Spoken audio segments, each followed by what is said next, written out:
I gotta make up the bed so I can make a YouTube video, sweetheart. The way out is here. No, you need to get out because I'm about to put a blanket on top of you, Keytar. Yeah. This blanket. You ready? No, it's my bed. I do what I want. You ready? No. MIDI the Keytar kitty. I need to make a video about the SHS-10, and you're messing it up. Also, I don't know where you put my phone, but I know that you took it. Please? Thank you.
So this is the Yamaha SHS-10 in what they say is the silver color, but I've seen silver colors and this is fucking gray.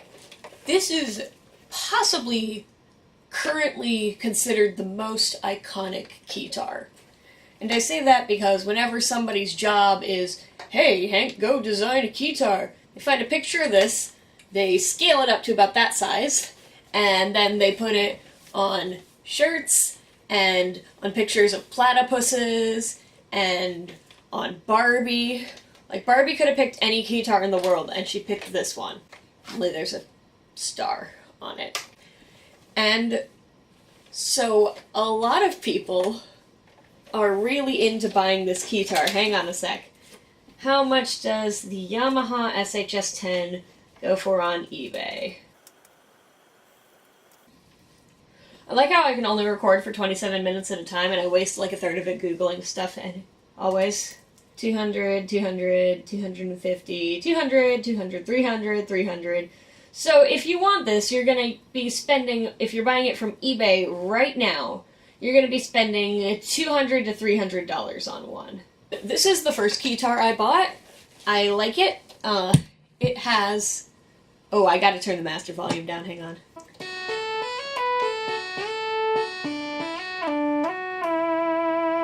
So it's got onboard sounds, which I like. If you've seen me talk about the Edge, or if you watched the first Keytar video, you can know how much I like onboard sounds. It has, I believe, 6 notes of polyphony. Why are you standing on your litter box? You can stand anywhere in this room. Why did you pick the litter box? But so it's got onboard sounds. It has, I think, 6 notes of polyphony.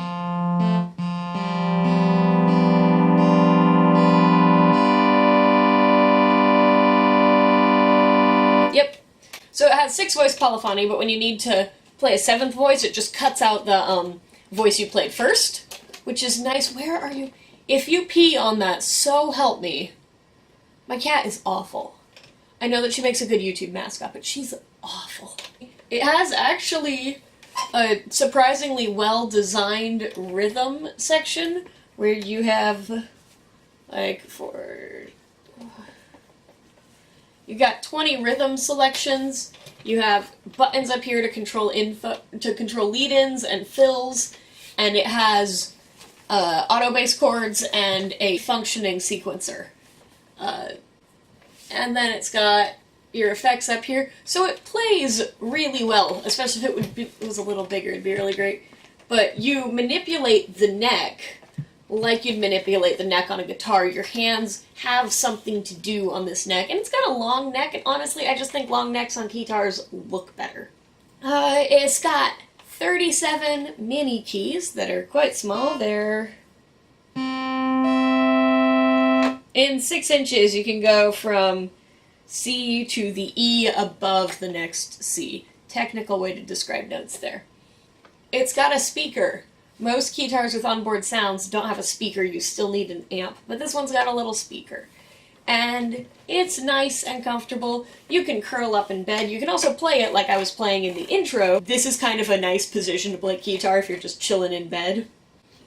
She's inside one of my reusable shopping bags now. She's just mad because I made up the bed and she was underneath this. The fucking cat. I'm so good at this YouTube thing. So, the SHS-10 is, in terms of guitars, not particularly expensive. But I just want to discuss, is the SHS-10 overrated? If you press this button, it plays Last Christmas by Wham.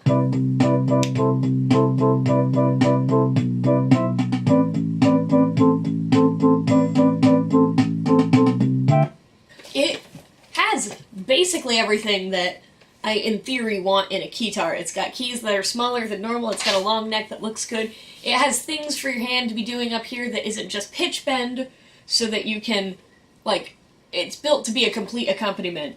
And I think the SHS-500 that Yamaha released at NAMM this year is going to be a cool, like, sequel to this, because it's also designed for you to be able to accompany yourself on the keytar. That said, that keytar has not been released yet, and it might be terrible, and none of us know. You can play kind of a nice stretch in B or B flat, which is my main complaint with the Rock Band keytar, is that it's so small that you can't play in B.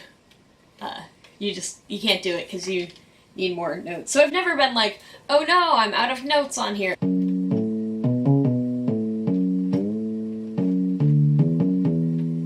You know, so I can do almost all of my pitch bending things with portamento, which I honestly prefer, plus chord sequencer.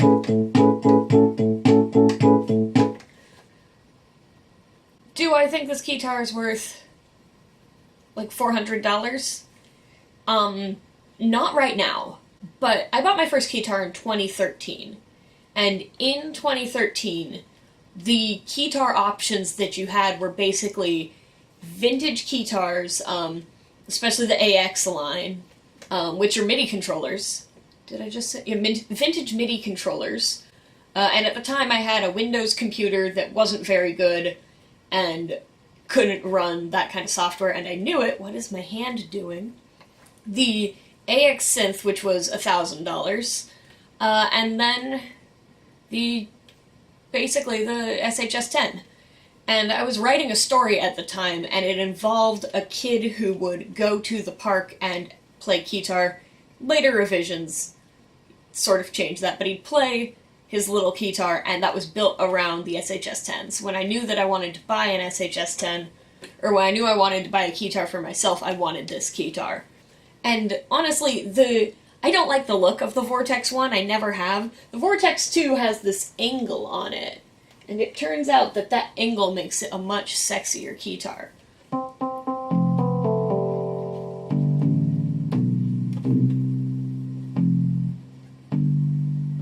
In 2013, the keytar options were a lot slimmer, there wasn't a whole lot of selection, and if you wanted an inexpensive keytar, you had this as your option and maybe the Vortex. If you wanted a keytar that had onboard sounds and like a sound engine, your options were basically this and the AX synth. There was not a whole ton of options available for people who wanted to play keytar. Also, the prices were a little bit lower because it was 2013 and things didn't suck as much. So at that time, I don't think, oh no, I overpaid for my SHS-10. Also, mine has some issues. It doesn't have a battery cover, and the strap button fell off, so I had to replace it with a screw. And it's got a big old chip down here. And so I got mine less expensively because of all of that. It wasn't a good mint-condition keytar, but it was, you know, I'm glad that I bought it. This is the keytar I probably play the most often because of the low amount of effort of setting it up and playing it. So all of those things sound pretty good. Mechanically, I like this keytar. There's only two problems. There's two problems, and they're basically both the same problem. And that is that the rhythm tracks, like some of them are just a little bit... Oh, hang on a sec.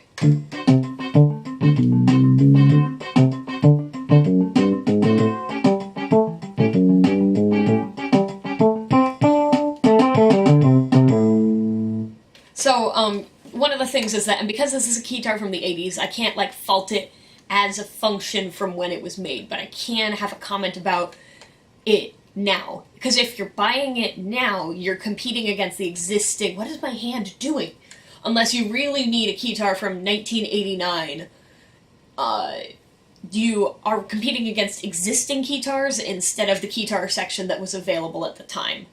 Not super useful, a lot of sounds that just might not be your style, so you only use one of the 5 sounds that you like, one of the 5 rhythm tracks that you like, and they're not editable. So there's no way to add more rhythm tracks that you like.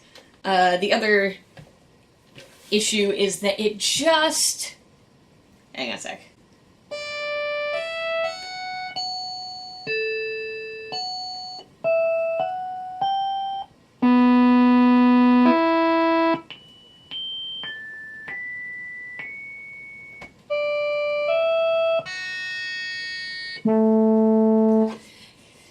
None of the sounds sound very good. If you listen to that and you go, that is the sound I need for my band, right here, right now, this is the sound that finishes the track, I'm not going to tell you that it's a stupid decision. You can do what you want. Also, I just want to point out that,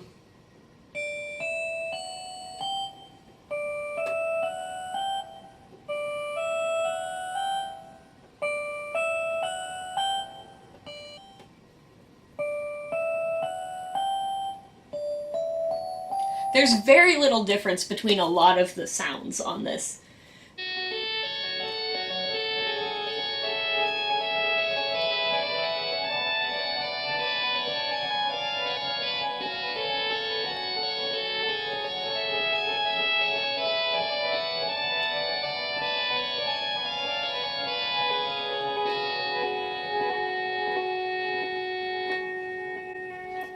So, depending on what you run it through, you can make it sound slightly less bad. But in the end, what you have is a really well-designed, iconic-looking keytar that doesn't... So, I said something about you spend a lot of money on a keytar that in the end doesn't sound very good. And then my camera battery just completely died. But I can hear it now. Oh, I forgot to turn on the fucking amp.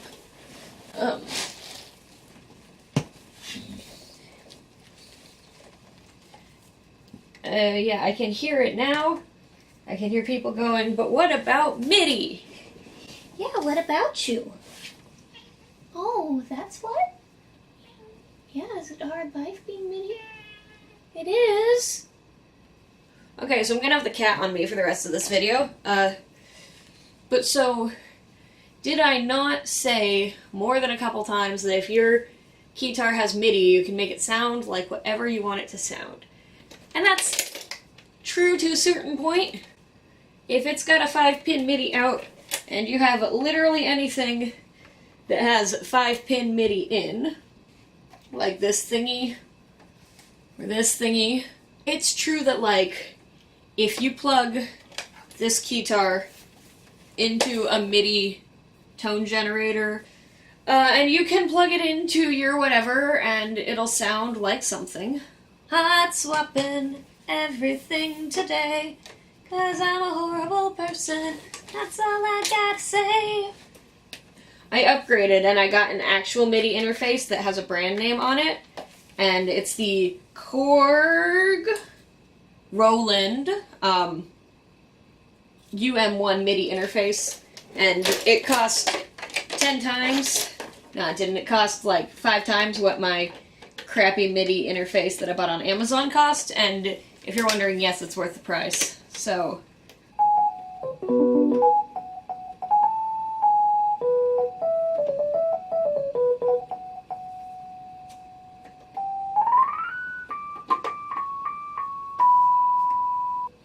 alright, so we have this now plugged into our computer, so it can sound like any instrument I have downloaded.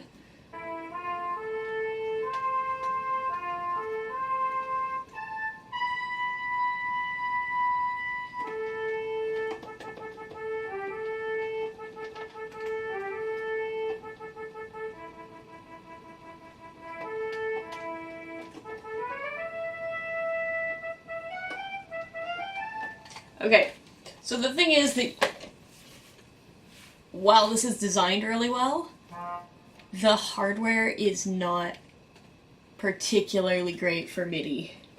I mean, it's fine. The keyboard is not very... I mean, I say it's not very good, but I'm literally comparing a keyboard that's older than I am, a keybed that's older than I am, to, like, modern stuff, and I know that's not fair. The thing is that if you buy this just for a MIDI controller, because you don't like any of the sounds on it, you're gonna find that you have a MIDI controller that you don't really like playing. Just because certain things don't work super well. If pitch bend doesn't work on the trombone sound, I'm gonna be really mad. So we're going to demonstrate the entirety of the pitch bend sensitivity.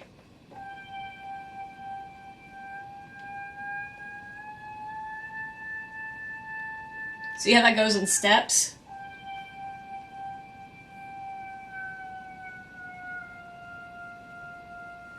That's not particularly great, especially when, I'm not going to compare it to the Vortex right now, but you have, pitch bend's not great. You've got all these buttons that if you're just using it as a MIDI controller, don't do anything. So you end up with, if you hate all the sounds on the SHS-10, you end up with a MIDI controller that does about 60% of what any other MIDI controller would do. Anyhow, you have the SHS-10. It really is the most convenient keytar I can think of, because I can just... And so it's, again, it sums up to, this would be the greatest keytar in the world if it was 10% bigger, because also you look like an idiot holding this a lot of the time. This keytar is the easiest I've found to set up. You stick batteries in it and it's good to go. It's a complete unit, so you don't need to get any other gear to work with it, and you don't need any electricity to make it run. There's all kinds of... except the batteries. You don't need like a power outlet. So it's really, really convenient, and if it was like this much longer, so that it was like a half-size guitar, and you scale the keys up with that, you don't add more keys, you just make these a little bit bigger, and it had really good sounds, it would be the best keytar ever made. But without good sounds, you have to come to terms with whether or not you want a well-designed instrument that sounds bad, or an instrument that isn't as iconic, that isn't as easy to set up, and that's not quite, it doesn't have the onboard rhythms, that doesn't have the functions that would make this keytar really good, and, give up on your dreams. But yeah, so you can, if you're looking for a MIDI controller, you probably want a MIDI controller. If you're looking for a keytar that's going to impress your friends and family, I got some bad news for you, but if you want a keytar that's going to really show off your musical skills, then you probably want a different keytar. You probably want something that's got larger keys, that's got a larger range, that has better sounds if you want to sound really good. But if you want the keytar that is probably the most enjoyable for playing, and honestly I think it's the best for songwriting, if you want something that's really easy to use and convenient, this is probably your keytar. So, short version is I gotta wrap up this video because I have to go to work pretty soon. That's why I changed shirts, by the way. I hope that when I edit this I can make something coherent. In the meantime, here's the part where I say I'm doing an end slate, but then I forget to put the end slate in. Just buy yourself 400 keytars, put them in a pile, turn into a dragon, and sleep on them. So, that's the end of this video. Everybody make sure that you rate it positively. In the comments, what is your favorite kind of dragon? If you could become a dragon, what kind of dragon would you be? And would you be one of the ones that fucks cars?